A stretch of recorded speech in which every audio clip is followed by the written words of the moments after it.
Some of you may be wondering how my colleague came by this bandage upon his head. It's very simple. A nurse put it on.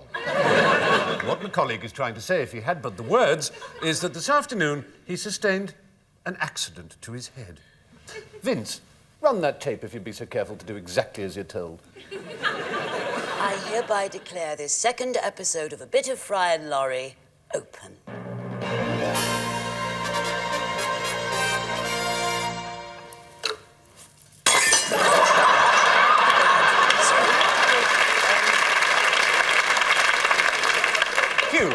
Hugh, me old Chinese meal. I must ask you this. Have you sustained any loss of memory as a result of that accident? And I think it's only fair to warn you that if you say, "What accident?" I shall squirt lemon juice into you. None whatever, which is a blessing. Oh, well, that is good news. I have lost my memory, though. No.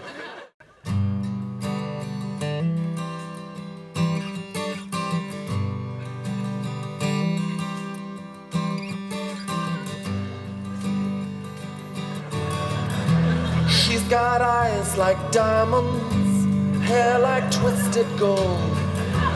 When she looks up to me, I feel my blood run cold.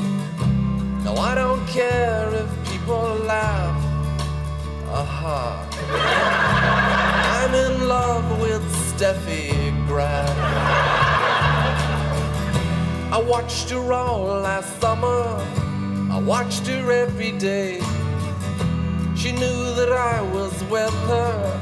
She didn't have to say. She can't run, but she can't hide. She knows I feel deep down inside that Stephie is an angel, but she folds her wings and walks like you and me.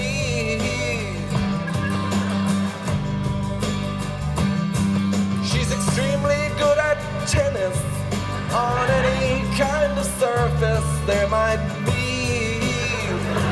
Clay or grass, she'll flay your ass. When she hits that topspin second serve, I think I know the meaning now of love. Eastbourne never was a favorite. The outside courts were damp. She had a hamstring problem and recurring muscle cramp, but she dug deep and wanted just the same. My angel never lost a service game. But now a shadow in the distance, a girl with ponytail, 16 and full of hunger, the end of Stephie's trail. I can't wait for her dear feet. I fetch a knife and take my seat. 'Cause Stephie is a goddess. My love for her, it knows no bounds. I'd kill to make her happy, or just to get her through the early rounds. Kill or maim, it's just a game. And if I had another life, I'd choose to come back as one of Stephie's shoes. 'Cause Stephie is an angel, but she folds her wings and walks like you and me.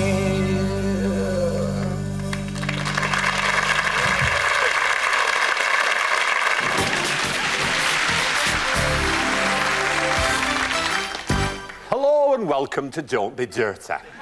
Show that shows you don't have to be dirty.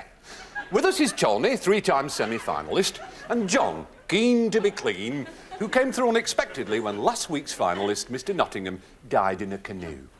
Tony, I'd like you to start first. Would you describe for us, Tony, please, the act of fellatio? That's the act, Tony, of fellatio without, Tony, and I'm sure you must know the rules by now, without being dirty. And your time starts 5 seconds ago. This is an act that takes place between two people, possibly of opposite sexes, but possibly not.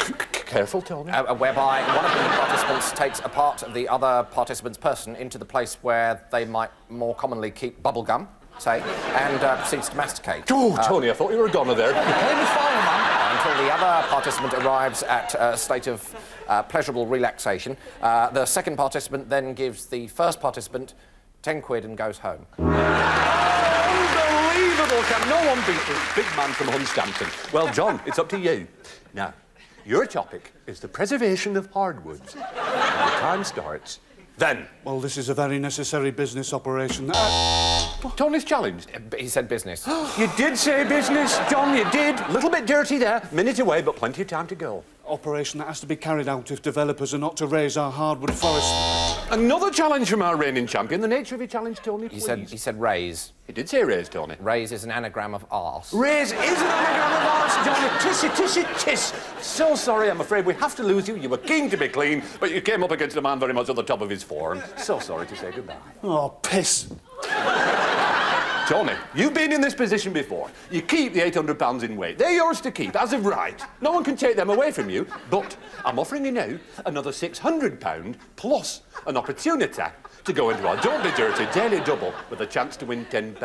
I'll go for the daily double. I knew you'd say that, Tony. You're a sport, quite a sport. But do remember that the prizes that you've won are yours to keep. They're yours alone. You clear on that? I'm clear on that, Bradley, yes. All right, so long as you're clear on that, they're yours. No one else's, just yours. All right. Can we have the Don't Be Dirty daily double categories on the board, please? Your categories are rimming, genital torture, and David Vine. Now, remember, this is a daily double, so 2 subjects, Tony. I'll have to hurry you as you take your time. Just take your time very quickly. Genital torture and David Vine, please, Bradley. Tony, you have 30 Earth seconds in which to talk about genital torture and David Vine. And those 30 seconds, Tony, start. Oh, damn, just missed that one. Coming up.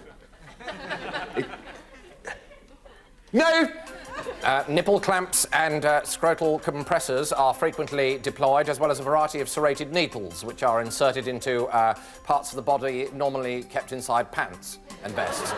Presenting various sporting events, most notably the World Snooker Finals from the Crucible Theatre, Sheffield, David Vine combines an easy, relaxed presentational style with a clear expertise on the game. He also...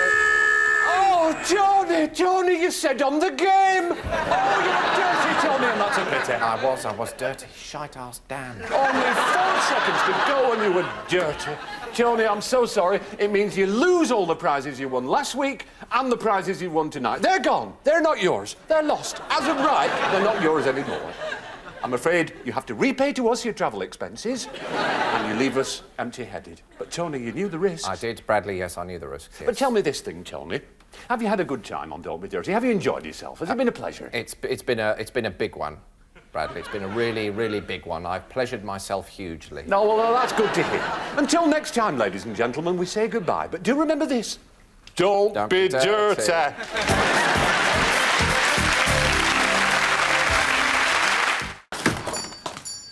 Good morning. I beg your pardon. I said good morning. At last!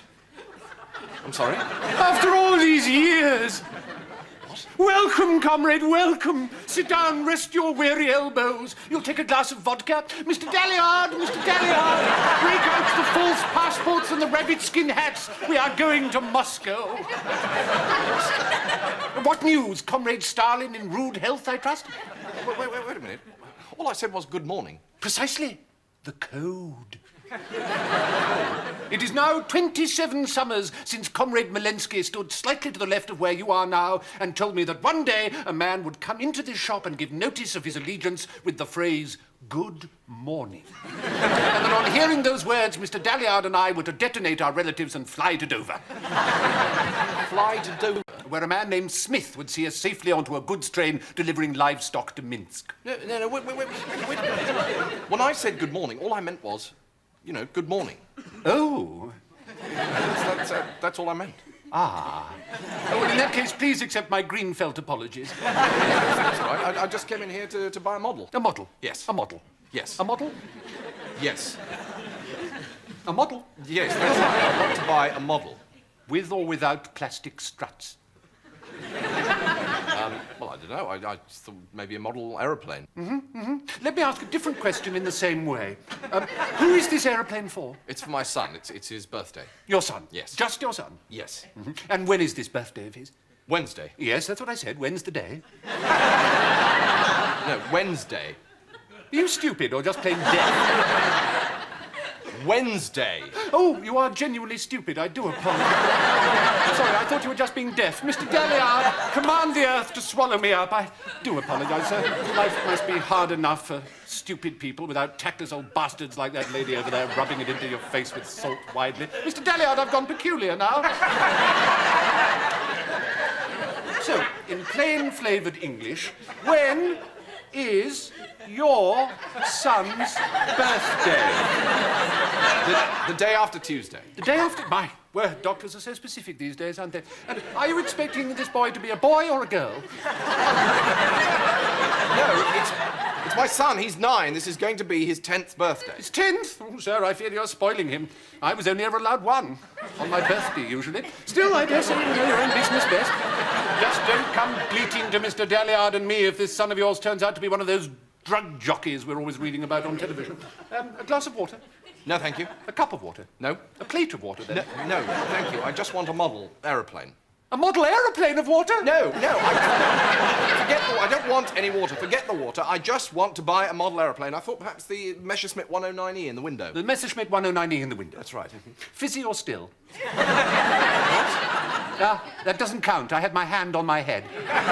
Just ignore anything I say when my hand is on my head. So, the Messerschmitt 109E. Yes, and I suppose some glue. Some glue? Then your son is already a drug jockey. Mr. Daliard and I warned you on bended legs, but would you listen? Now look at him. Hey-ho. What's this? A Messerschmitt 109E and a fix for that degenerate junkie son of yours. But he's already done. Sir? Well, the model's ready assembled. Well, you can't expect us to do all the work ourselves, sir. The whole joy of modelling lies in carefully scraping off the paint, soaking off the transfers, taking the plane apart piece by piece, putting each piece into a small polythene bag, which is then sealed and placed inside the box. An achievement, something to be proud of. Rare words indeed in these days of supersonic hedgehog brothers and ready-sliced golf shots. That's it. Just forget it. Forget it. I'll try somewhere else. Mr. Daliard has a gun trained on you through the curtain, sir. At a single word from me, he will blow your head clean off with as much mercy as if you were a helpless seal pup called Arnold. What? I'm so sorry we couldn't help you, sir. We do try to accommodate our customers, but not being a hotel, we find it almost impossible. Right, well, all I can say is this has not been a very good morning. Good morning, Mr. Daliard! Mr. Daliard, you've been activated after all these years. You're a parent. You have children. You want those children to become Premier League footballers. Well, this is the place for you. The Dave Wilson School in Ipswich, in the heart of London's East End. Right, now, shake out. Shake out. The name of Dave Wilson will be familiar to anyone who knows it, and to those who followed the fortunes of Reading Town Reserves during the dark days of the 1970s. Oh yeah, they were dark. They were very, very dark days. I actually thought them was dark, but now that you mention it, they were ever so dark. Dave played in a total of 2 games for the side before a cartilage snapped in his head. OK, next one. Following the accident, Dave tried his hand at many things. Astrologer, nightclub owner, interior designer, shadow home secretary. The jobs came and went, but nothing seemed to stick. Until Dave turned up one day to watch his nephew playing for the school side. Yeah, well, I saw a chance, to get involved. Football's been good to me, and I saw a chance to do something back in the game. Right, now, listen. OK, now, football is a very simple game. What is it? A very simple game. Right, now, what is the object of the game of football? Run into the box and fall over. Run into the box and fall over. OK, let's try that now. One at a time, Ricky, off you go.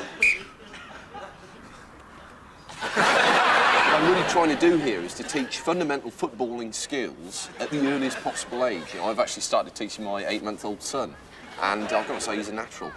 Falls over like a diamond. Now, listen, a lot of you, as you go, not getting your head back, OK? Nice and loose in the neck. As you get into the box, a lot of height, goes like this, OK? And roll, OK? Same applies for the static fall. Right, that's when you run into the box, you've forgotten to fall over, you're just standing there, OK? Nice and loose in the neck, and... OK, then, limping, 2 legs to the pitch, go. Dance in the change room. What is it? Never you mind what that is. Right, you lot, come here! Makes you sick, doesn't it? Right, listen, I'm going to say this once and once only, OK? Martin has found this in the changing room, right? Now then, I don't want to see any of you mucking around with these things, OK? Any one of you sees one of these, I want you to tell me or Mr. Collins immediately, all right? You want to make it to the top, it's training.